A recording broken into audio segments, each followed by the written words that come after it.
Assalamualaikum warahmatullahi wabarakatuh. Salam Pramuka. Salam. Masih bersama kami di Perkemahan Santri Penegak Fathul Hidayah tahun 2024 di Pantai Panduri, Tuban.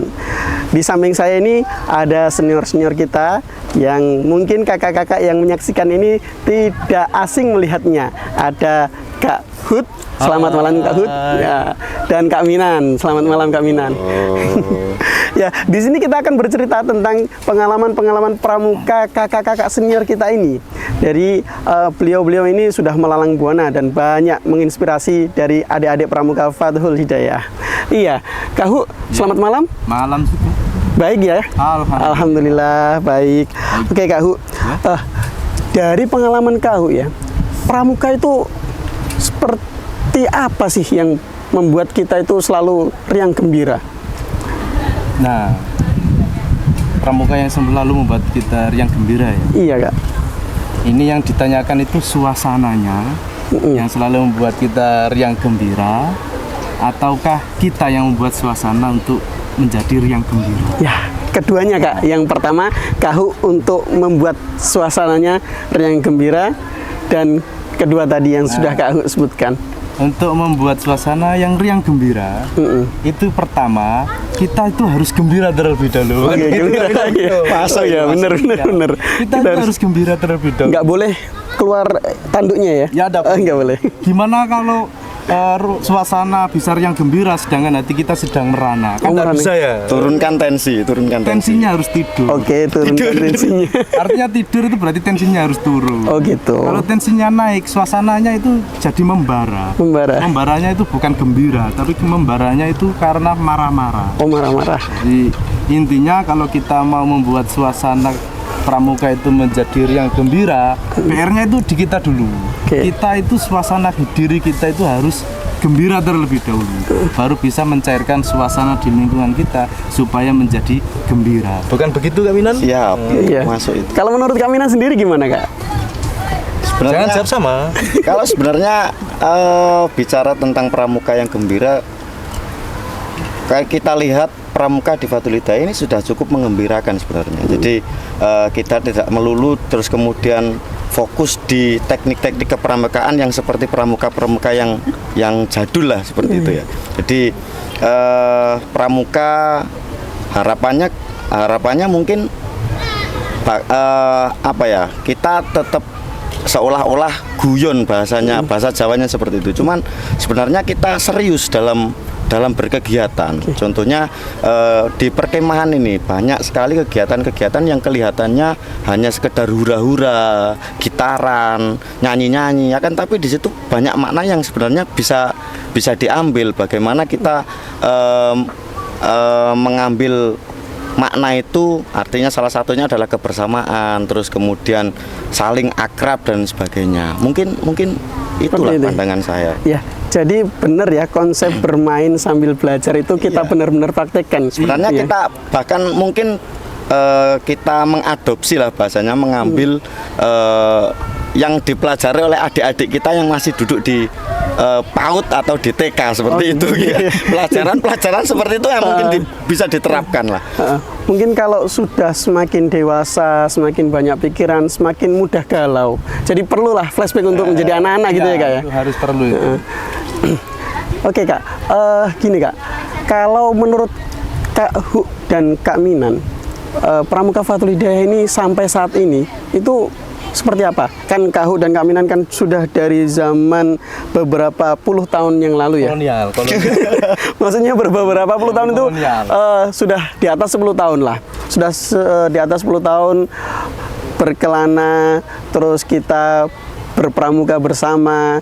Lah kalau perjalanan pramuka Kak Hu dan Kak Minan, menurut Kak Hu dan Kak Minan, perjalanan pramuka Fathul Hidayah dari saat Kak Hu dan Kak Minan masuk sampai saat ini itu bagaimana Kak? Kalau saya sendiri, kalau disuruh mengingat-ingat, apalagi tadi sudah disampaikan 10 tahun, kok terkesan kita tua ya? Sangat tua. Ternyata kita tua juga ya. Nah, kalau saya mengingat-ingat dari tahun lalu sampai sekarang perjalanannya, itu karena mungkin dari saya sendiri itu menganggap memang untuk mengapresiasikan kegembiraan kita, ya salah satunya ada di Pramuka. Jadi meskipun ada banyak keluhan-keluhan atau pikiran yang begitu menegangkan di kepala kita, biasanya untuk menghibur itu saya ingin ketemu teman-teman saya. Kalau dulu ketika waktu masih bersama Kak Minan itu, saya sering ketemu bersama mereka dan ada lagi selain Kak Minan itu ada banyak lagi teman-teman saya, termasuk Pak Gopur. Nah, Pak Gopur itu juga dulunya itu teman kami berdua, meskipun Pak Gopur jarang ke syuting ya. Ini saya sering sebut Pak Gopur. Meskipun Pak Gopur jarang ke syuting, meskipun kita berdua terus yang selalu ke shoot, jangan lupa di balik tertawanya kita itu ada Pak Gopur yang selalu mensupport kita semua ini. Begitu ya. Berdua ini. Jadi dimanapun ketika kita lost doll, tidak ada yang mengontrol itu satu, Pak Gopur. Bahkan dulu itu kalau tidak ada yang dipercaya, satu-satunya untuk mempercayai kita itu ya Pak Gopur. Jadi jasa Pak Gopur itu sangat besar sekali ya buat kami sama Kak Minan ya. Jadi ketika ingin tahu sejarahnya dan pengen tahu ceritanya, bisa mengundang Pak Gopur. Oke, bisa mengundang Pak Gopur. Mungkin dari pandangan Kak Minan berbeda. Iya. Silakan Kak Minan. Kalau pandangan saya terkait Pramuka Fathul Hidayah sekarang perkembangannya cukup jauh sebenarnya. Kalau dari masa-masa kita dulu Kak ya. Iya. Kalau dari masa dulu kita ada salah satu, kalau kita ingat salah satu pembina dari Fathul Hidayah itu almarhum Pak Suntoyo. Kita banyaklah jasa-jasa beliau yang terkait dengan kepramukaan. Kalau dibanding dengan hari ini memang Pak Suntoyo sebenarnya masih menggunakan model-model kepramukaan yang dahulu lah. Cuman sekarang ada Kak Hu, ada Nyenengan, Kak Irul, kemudian ada Kak As'ad, Kak Sugeng, kemudian ada lagi ada Kak Rio. Sebenarnya Kak Latif. Sudah iya lupa Kak Latif yang sekarang jadi ketua panitia kegiatan pada saat ini, sebenarnya menjadi upgrading bagaimana bentuk kepramukaan di Fathul Hidayah yang dulunya yang saya kira dulu kalau sudah Jumat siang itu sebenarnya anak-anak atau teman-teman santri itu waduh pramukaan mana rasa-rasen. Cuman sekarang kalau lihat sudah ada perubahan yang dulunya Jumat siang sekarang menjadi Kamis siang, itu juga sudah menjadi salah satu perubahan yang strategi mungkin dari salah satu pembina agar santri-santri yang di Fathul Hidayah itu tetap semangat mengikuti kegiatan, salah satunya adalah kepramukaan. Sebenarnya kalau pandangan saya ya sudah cukup bagus lah dibanding dengan pada masa mungkin karena mengikuti zamannya ya, mungkin mengikuti zamannya ya, seperti karena pramuka juga kan itu Kak, harus mengikuti zaman. Iya, makanya kan perkembangan itu sudah terus diikuti. Menurut saya seperti itu. Jadi saya cukup mengapresiasi lah kepramukaan yang ada di Fathul Hidayah sebenarnya. Jadi pramuka di Fathul Hidayah ini tidaklah pramuka yang dulu-dulu. Iya. Jadi benar-benar mengikuti zaman ya Kak ya. Mengikuti zaman sehingga tidak disebut dengan orang yang kuno. Ya. Jadi tetap menjadi orang yang keren meskipun kita adalah seorang pramuka. Oh iya Kak, mau tanya nih. Dulu itu Kak Hu dan Kak Minan itu pernah ya mengikuti kegiatan nasional ya? Ya. Boleh tuh diceritain. Ya, boleh diceritain tuh. Ini cerita yang serius, pengalaman kita yang serius, sisi gelapnya apa sisi terangnya. Nah, karena kan kita ketika mengikuti kegiatan tersebut kan ada hal-hal yang juga menyedihkan, menegangkan, terus juga yang terakhir ditutup dengan hal yang menggembirakan. Lagi-lagi kan ketika kita sudah melakukan hal yang menyedihkan, kita itu pasti menemukan kegembiraan setelahnya. Jadi untuk pengalamannya yang saya rasakan itu ya, itu mungkin di sini juga banyak teman-teman yang dulu ikut waktu itu namanya PPSN enggak ya? Iya. Oh, PPSN. Apa itu PPSN Kak? PPSN itu Perkemahan Pramuka Santri Nusantara. Nusantara. Waktu itu di Cibubur di tahun 2000 berapa? 2006. Ya, sekitar 2006. 2006 saya masih kelas 6 SD. Nah itulah, maaf saya lupa menyebutkan tahun. Jadi saya kelihatan tua sama Kak Minan. Jadi waktu itu ketika PPSN di Cibubur, biasalah Kak, usia-usia segitu ketika kita harus ditugaskan, apalagi sebelum berangkat kan kita itu ada briefing beberapa kali di mana Kuarcap. Oh iya, Kuarcap. Dulu itu briefingnya itu di Kuarcap itu jarang nggak ya? Jarang. Briefingnya itu ketika PPSN itu di Kemenag. Gitu. Di Kemenag ya, Depak waktu itu Kemenag. Depak. Ya, Depak. Waktu itu Depak. Nah, briefingnya di sana itu ya biasa kita itu ketika ditugaskan itu seolah-olah kita mendapatkan beban. Artinya ketika kita mendapatkan beban itu menjadi tegang pikiran. Dan kita tidak tahu kegiatan di mana gambarannya itu seperti apa. Ketika briefing pertama kita masih tegang, keluh kesah. Apalagi sebelum berangkat briefing ke Depak itu kita itu ditanyai dulu Kak waktu itu. Nah, saya itu masih ingat waktu itu kita itu ditanyai dulu. Beberapa orang itu ditanyai, kamu siap dak? Siap dak? Nah, teman-teman semuanya ternyata jawab siap. Saya juga akhirnya jawab siap.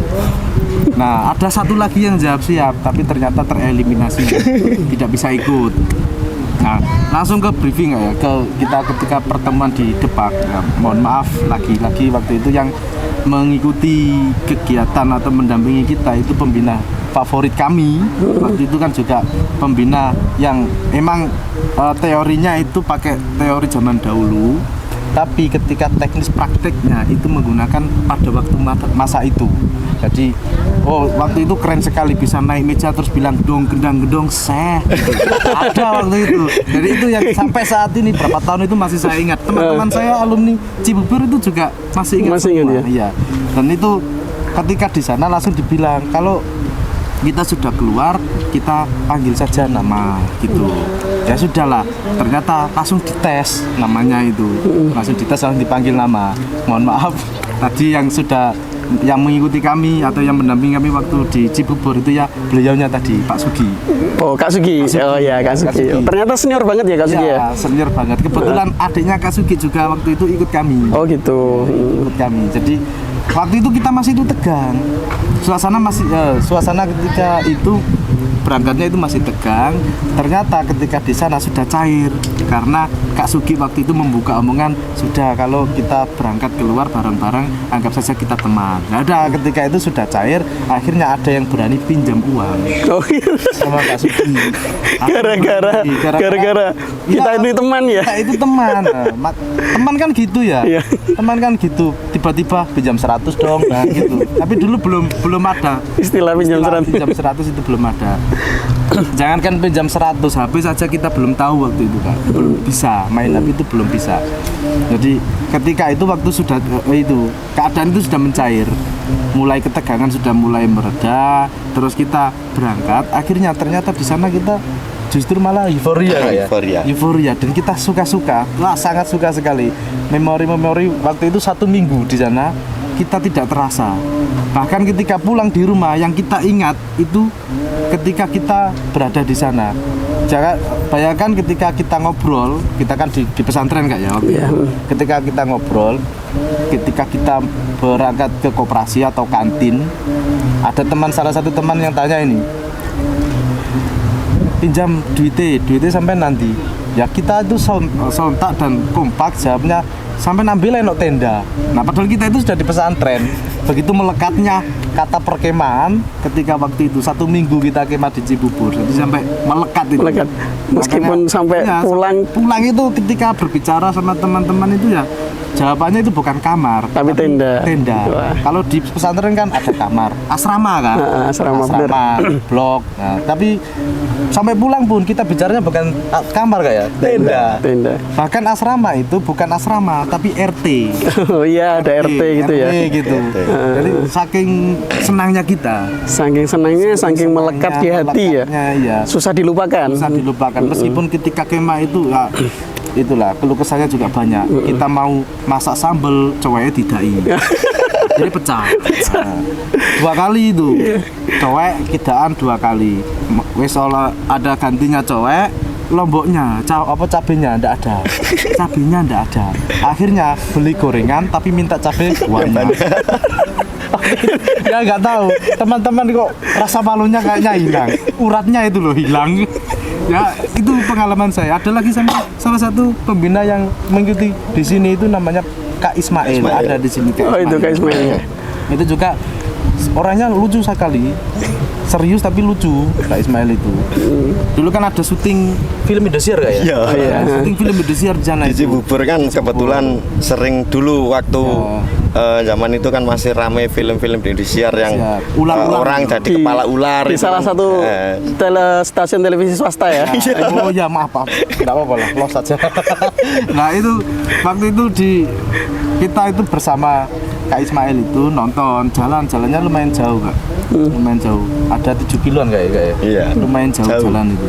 Nah sampai ke lokasi tersebut kita itu enak-enak nonton kan.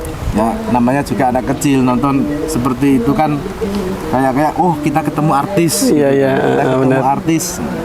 Setelah itu ajak foto lah sama artis. Ajak foto itu dulu pakai kamera apa tuh style bahasanya? Kamera yang pakai Film itu. oh ya kamera. Yang pakai film itu kan pakai itu.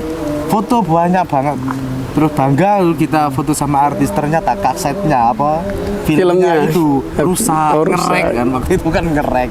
Jadi percuma kita foto sama artis, tidak ada bukti. Nah, pulangnya dari kita nonton film itu, nah ini yang klimaksnya Kak. Ketika kita pulang jalan santai, tak kusangka dan tak kuduga Kak Ismail itu tiba-tiba lari. Saya tidak tahu ada apa sambil teriak, There is dog. Saya itu belum paham sama teman-teman, tapi saya ketawa sama teman-teman, tapi ikut lari. Iya. Ternyata sampai kita berdekatan dengan Pak Ismail baru bilang kalau ada Anjing. Nah, Oh, there is dog there bahasa is dog. Inggris. Oke. There is dog sambil jalannya itu bukan lari Kak, tapi jalannya itu cepat ya. Jalannya kayak Ismail itu cepat sekali itu. Nah itu pengalaman. Oke. Ya terima kasih. Banyak cerita. Barangkali bisa dilanjut di pertemuan yang lainnya Kak ya. Kalau Kaminan sendiri mungkin ada cerita yang menginspirasi dari pramukaan Kak. Sebenarnya kalau kita mau tekun saja sebenarnya di kepramukaan sudah dapat banyak sebenarnya, bukan hanya terus kemudian kita dipandang wari-wariwi kelambinan pramuka pakai asduk, enggak lah, cuman sebenarnya banyak yang dipelajari dari kepramukaan. Jadi kalau kita mau menggali dari dasar dharma saja sudah banyak sekali. Bahkan contoh saja di tempat ini ada kalimat menjaga alam adalah kewajiban, itu kan salah satu dari amalan daripada dasar dharma juga sebenarnya.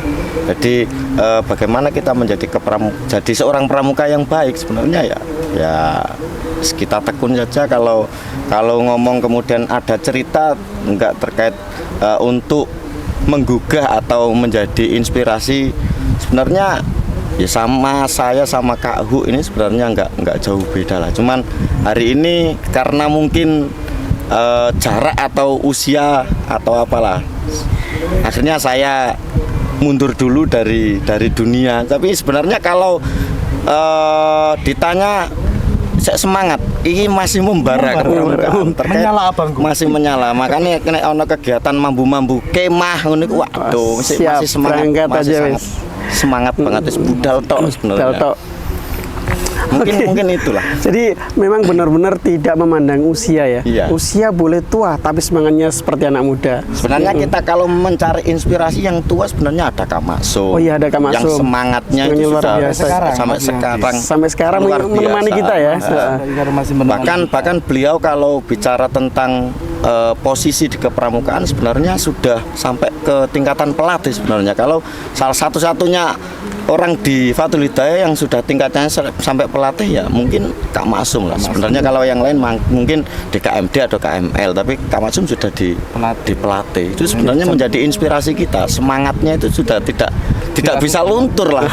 Kalau bicara kepramukaan itu, kalau selalu kita lihat, semangat ya. Iya, kostumnya Kak Maksum itu banyak sekali atribut atau bed yang nempel di baju kepramukaannya, itu luar biasa sebenarnya. Oke Kak, untuk terakhir satu kalimat untuk pramuka Fathul Hidayah, satu dari Kak Hu dan satu dari Kak Minan. Silakan Kak, boleh gantian nah? Kalimat apaan ini? Kalimat apaan saja, pokoknya tentang all about Scott of Fathul Hidayah. Mungkin Kak Minan dulu ya. Jadi kan Oh ya, gantian. khawatir nyotrosnya terlalu banyak. Oh gitu. Kalau ngomong kalimat terkait santri-santri yang ada di Fathul Hidayah terkait kepramukaan, sebenarnya ya sudahlah, kita ikuti saja apa yang ada di Fathul Hidayah. Salah satunya kepramukaan, wayai pramukaan, budal pramukaan, wayai ngaji, budal ngaji. saya yakin kalau sudah di pondok yang terus kemudian dicanangkan sebuah kegiatan, saya kira tidak mungkin tidak ada manfaatnya. Pasti ada manfaatnya. Pasti bermanfaat. Sudah pasti bermanfaat. Kita tahu Yai Labik juga gemar berpramuka sampai sekarang. Itu menjadi kata-kata terakhir saya di pertemuan podcast pada malam hari inilah. Mungkin itu sajalah terkait kata. Dari kau silakan. Ini kalimat ya? Iya. Mungkin kalimat saya itu ya mengikuti kalimatnya Kak Mina. Soalnya kan dari dulu Tadi sudah apa ya? Sudah ada kesepakatan kalau jawabannya nggak boleh sama. ya. Oke lah. Kalau gitu saya pesan saja. Oh iya, boleh pesan. Kakak-kakak dan adik-adik. Adik-adik ataupun teman-teman yang lainnya, karena kita itu hidup di dunia ini ibaratnya itu panggung sandiwara ya. Nah, panggung sandiwara artinya itu ada ilusi, ada realisasi. Oh, berat. Jadi kan untuk teman-teman saya inginkan itu ilusikan realitamu dan realisasikan ilusimu. Oke, bisa dimaknai sendiri ya. Bisa dimaknai sendiri. Nanti saya ngobrol di belakang ya. Oke, Apa? boleh diartikan. Oke. Intinya kan kuncinya tadi kan dunia ini hanya panggung sandiwara. Oke, terima kasih Kak untuk pertemuan pada malam hari ini. Kita cukupkan dari podcast pada malam hari ini bersama Kak Minan dan Kak Hu. Pada intinya usia boleh tua, semangat tetap membara. Oke, terima kasih. Sekian, assalamualaikum warahmatullahi wabarakatuh. Tetap salam pramuka. Salam. Terima kasih. Maaf.